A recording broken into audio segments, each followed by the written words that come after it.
All right, folks, here we are picking up the truck, and here we are winching it on the trailer.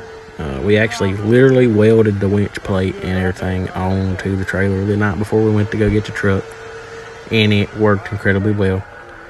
And yeah, first time seeing it in person, was a little bit disappointed in the condition of the bed, but the cab's solid. So yeah, y'all see what it looks like in the next clip.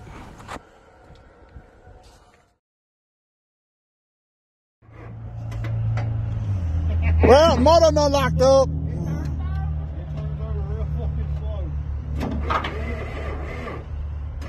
Battery connections are not great, and it ain't got but one battery in it.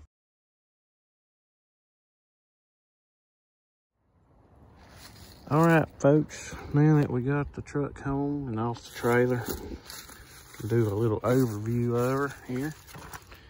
She's pretty straight old truck. There's no rust in the cab. It's even got Alcoas on it, which is awesome. It's got a dent there. I think there might be one on the other side. As far as the engine is concerned, everything is here. Just complete. Everything is complete. Even the other one I took off, it's right here because I put this battery in it to see if it turned over, as y'all seen in the previous clip. And it does spin over, but the starter does not want to work. But anyway, it still has the factory battery hold downers, which is I never see them on these things ever. So that's super rare, super original. Look how fresh that copper is in that battery cable. So I'm really not even concerned about the battery cable that much. But the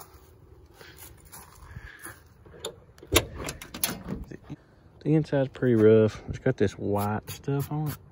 He said that some people vandalized it and opened a fire extinguisher inside, but as you can see, you can just wipe it off with your hand.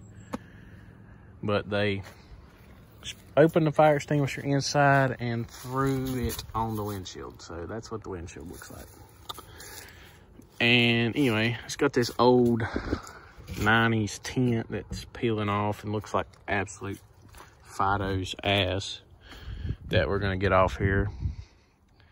But the dash pad ain't horrible.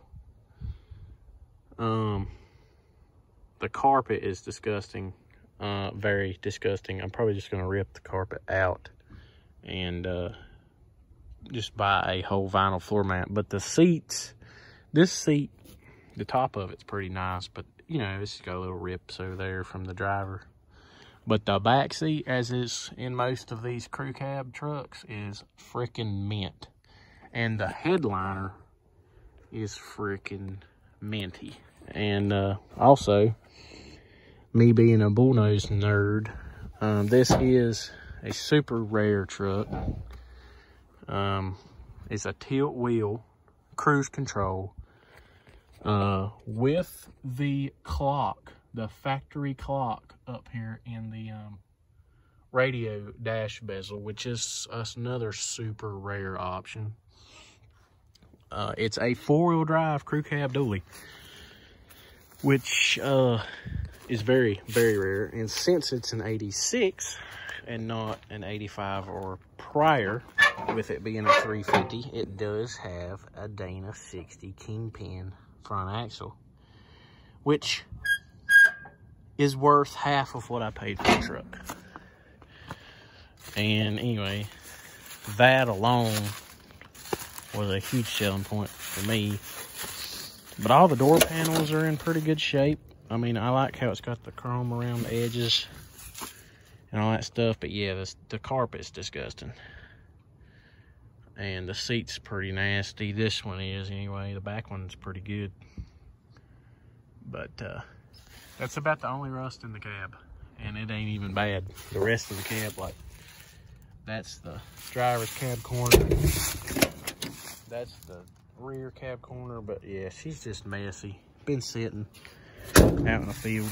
But the bed is rough. It don't look bad looking at it, but something slid up and knocked it into the cab. Something fell on it over there and dented it in, and it's rusty. The bed, this fender's in pretty good shape other than that crack, but look at that rust. Straight through the floor. I mean, the whole gooseneck plate is rusted out, if that tells you anything. That's pretty bad. And looks like they welded these pieces of C-channel on here, probably to put in a 2x4 or something. Or, well, it'd have to be wider than a 2x4, but you know what I'm saying. Put a board across to keep it from stuff from sliding out, because they took the tailgate off, probably because they pulled a gooseneck thread. This fender, she's pretty shot.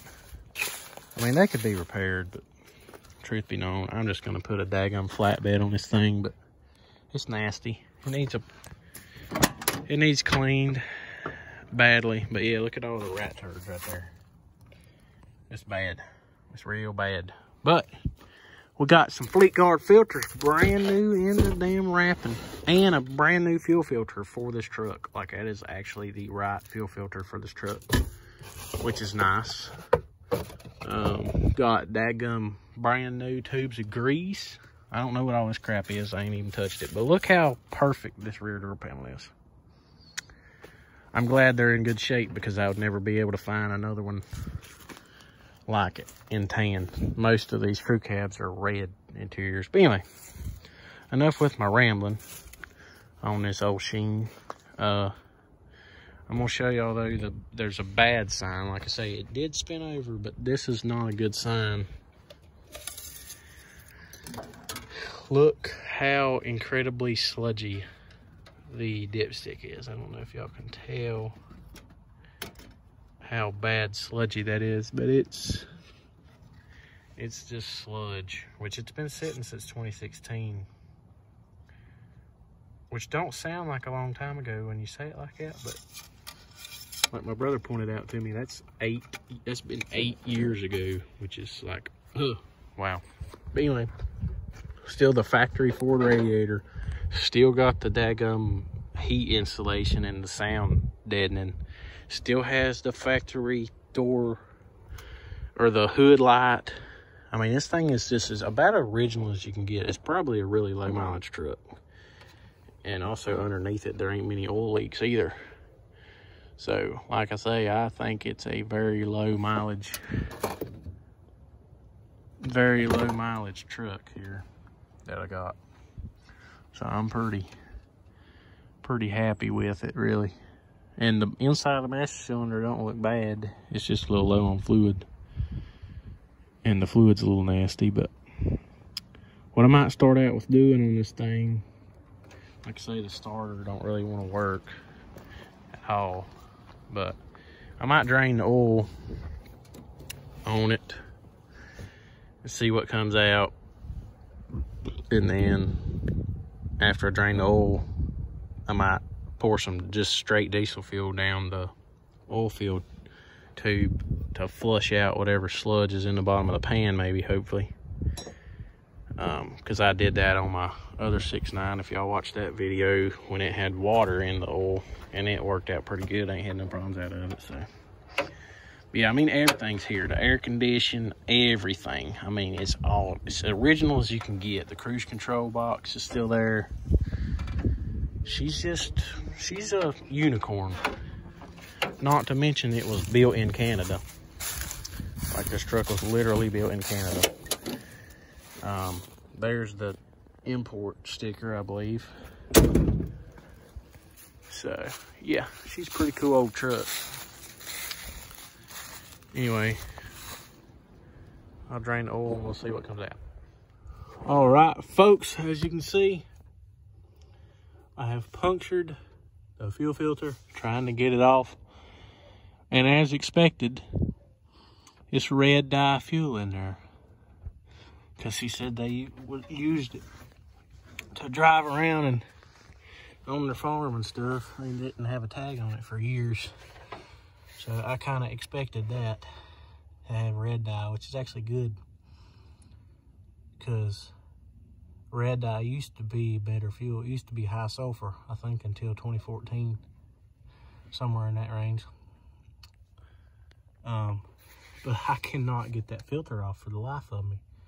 I'm gonna end up mangling it, trying to get it off. So, y'all wish me luck on trying to get this stupid filter off. It is on there. All right, folks, as y'all can see, I have the filter housing in my hand, and you may be wondering why. Well, I was gonna take the fuel filter off to see how bad the fuel looked, slash smelled, slash if it even had fuel in it. Well, it did. So that kind of gives me a little more confidence that it was in fact running when it was parked. But the fuel filter was so stuck to the housing, it was so tight, it wasn't even that rusty in here. I sprayed it out with brake clean. There was a little bit of, you know, just dirt and shit from fuel, but there was no rust really, all but just a smidge of little rust on that top thread. But I collapsed the whole filter in, drove a screwdriver through it, beat on the screwdriver with the hammer, broke the handle of my screwdriver because I was hitting on it so hard. And this was the easiest thing I thought to do, was just take the daggum housing off and put it in the old vise and get her off there. So that's what we did. So now I'm gonna put a new filter with some fuel in it back on it. I ain't gonna try to get it running tonight, but because it's dark, but at least that'll be done. All right, folks, got her hopefully buttoned up good enough so we can try to start her. Put some new oil in it, new oil filter, put the air cleaner back on it, so if it does start, when the fan kicks in real fast, it won't blow a bunch of crap in the intake. Hooked up the batteries, got the key on. Let's try to crank her over. I mean, you know.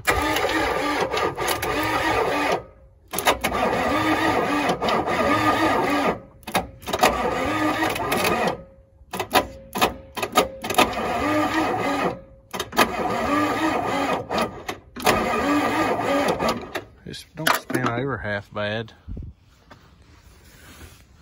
I just hope the starter stays in good shape. It looks like it's trying to push fuel because it's leaking right there. So I guess that's a good sign. I did put some fuel additive and some fresh fuel in the rear tank because that's what the switch is flipped to.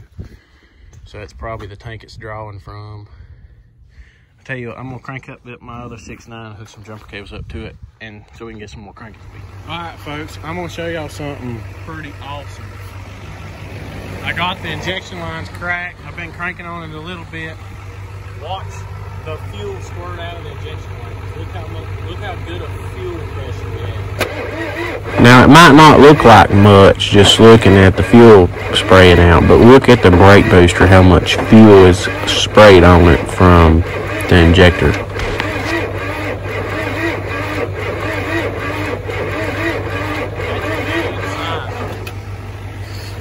We just ain't got enough cranking speed. I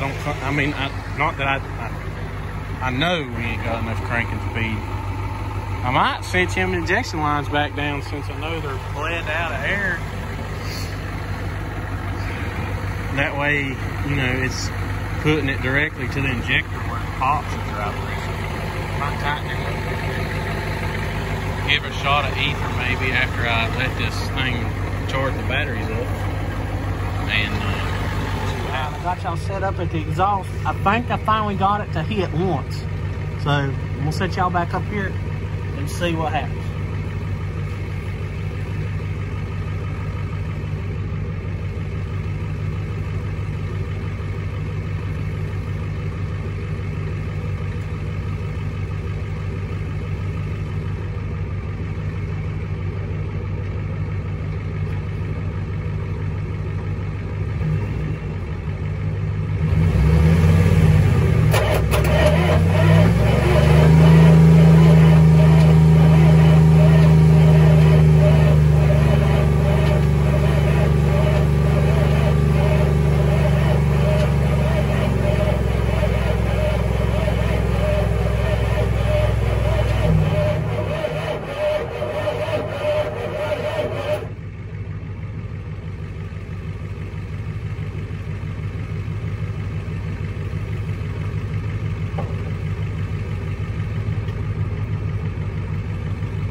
Alright folks, I know the visibility ain't great, but it's raining and it's about dark out here, but I about got this thing started. Or I ain't gonna say that. It's trying to hit, but I got my jumper cables on this battery, the battery charger on full blast on that battery, and I'm hosing that sumbitch down with ether, and it actually hit enough on ether where we're getting a little smoke out the exhaust pipe. So I'm gonna set y'all up back here at the exhaust pipe like we did earlier. See the smoke coming out of there? Just kind of oozing out. That's what we want.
Turn the key off. I'm gonna turn it back on so the glow plugs will come on. And I ain't gonna hit any ether just to see what happens with that.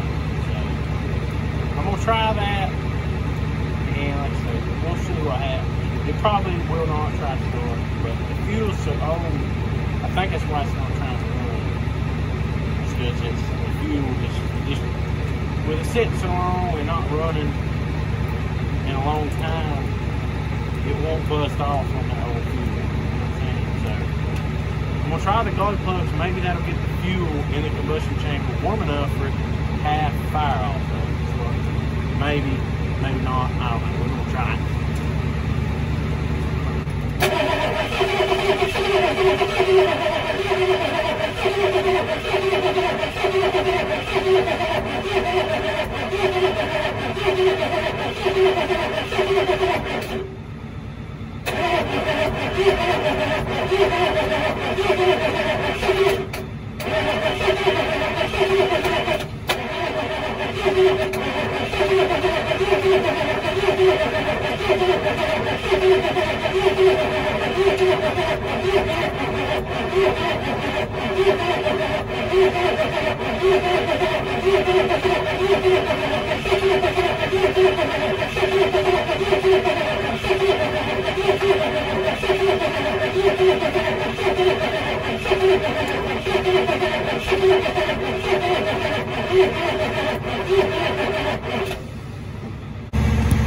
This starter on this thing's a freaking champ. I'll tell you that much.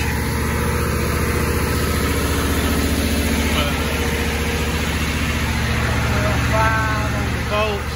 I normally wait till it gets to about 12.8 and then try it because it'll actually spin it fast enough. I'm going to run the glow plugs again because it seems to like the glow plugs. So we're going to do that again, see what happens with it.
She about started there. So we're gonna give it some more glow plug action, and I just got a feeling it's gonna crank it.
Set y'all back up, see if we can get it to crank back up there.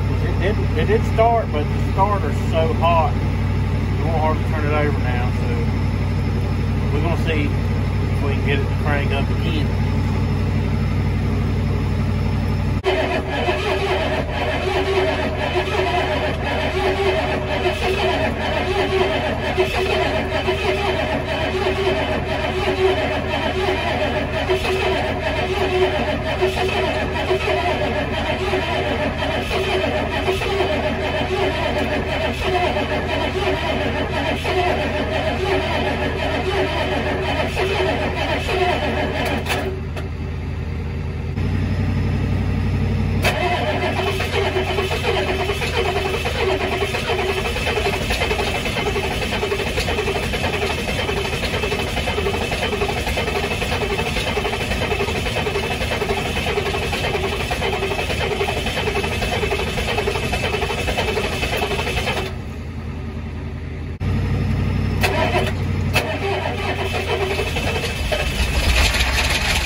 But it runs, but it don't sound good up here. It ain't knocky, it's top end noise, valve train noise. I know that. It just don't sound good, probably because it hadn't, you know, ran so long and ain't got oil pressure. The valves and the push rods is probably very clicky at the moment. And I don't like to run it like that. I'm afraid I'm gonna screw something up. Either way, she is a runner.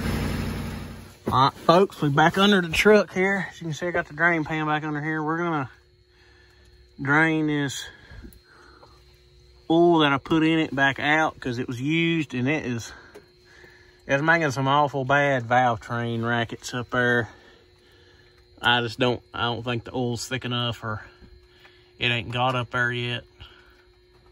Something. And it kind of concerns me. But it got the engine block, I feel, is warm from it running. So maybe the sludge is thinned out enough where it'll come out of there. And I really do hope it does come out of here, but I figured I'd show y'all before I did it. If it did indeed, or if it will come out of there. Like I say, I really hope it does, because that might be what's causing our valve train knocking, rattling, whatever you want to call it, is just the fact that it's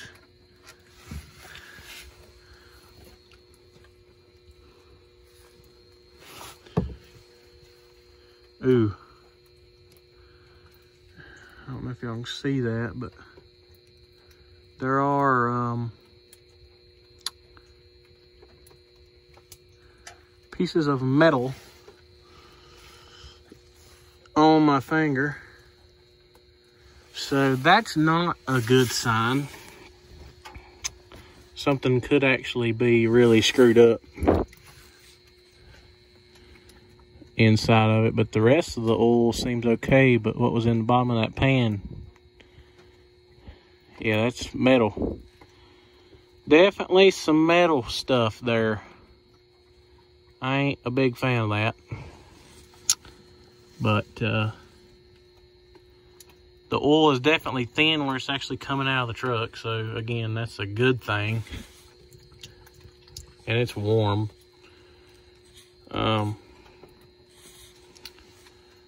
But I poured some used oil and some new oil. So just some cheap, I just bought some cheap Walmart oil to put in it because I knew I was going to drain it right back out. I just wanted to get some oil in it, get it running enough so I could drain it, you know, get it warm where all this sludge would come out, because I didn't, you know, obviously it was so sludgy it wouldn't hardly drain out of the pan. And I poured diesel fuel in it to flush it out, and it didn't. I mean, it worked a little bit, but not as good as I thought. So that's why I'm draining the crap again, just to know that I'm getting everything out and that what I'm putting back in it is good. So I'm probably just gonna let this sit here and drain overnight. Just leave the plug out all night long, and then pour some fresh oil in it in the morning. Maybe with some Lucas or something in it. I don't know if I'll go to that extent yet, but it does not sound good on the top end anyway. It just does not sound happy at all on the top end. So we're gonna find out if it's something catastrophic or if it's, you know, just starved for oil and needs some lubrication. So we'll see y'all then tomorrow in the morning. All right, folks, as y'all can see, it's daylight. It's like 60 degrees out here today. I'm gonna set y'all up right here, and let's try to fire her up again. He really likes glow plugs, so that's what I'm gonna use. Now, I edited it out because the video is getting long already, but I cranked on this thing for at least 2 minutes without realizing I left the injection pump wire unplugged.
Here I am under the truck looking to see where all that racket's coming from that I just only thought was top end noise. Turned out to be very long.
All right, folks, as you can see, we're back in the truck here.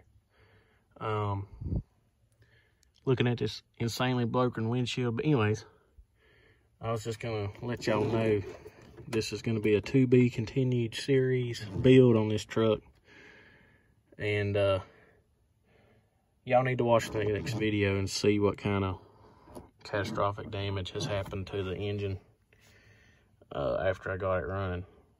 So this will be to be continued, but watch the next video if you want to stay updated on this thing, because it's going to get a whole build, and we're going to do a whole build series on it, because I really like this truck. I ain't selling it, even if the motor's blowed up. I don't care. I'm going to fix it. I'm going to rebuild it. She's going to relive her former glory life. Anyways, that's where we're at. So, this is to be continued. This is part 1 of the 1986 F-350 revival. And it did start. I mean, the video's titled, Will It Start? It did start. So, that's good. But that don't really matter now. So, again, watch the next video to see what actually happened. And, yeah, we'll go from there. Thank y'all for watching. Have a great day, or night, or morning, or whenever you're watching this video. Stay safe out there. And we'll catch you on the next video.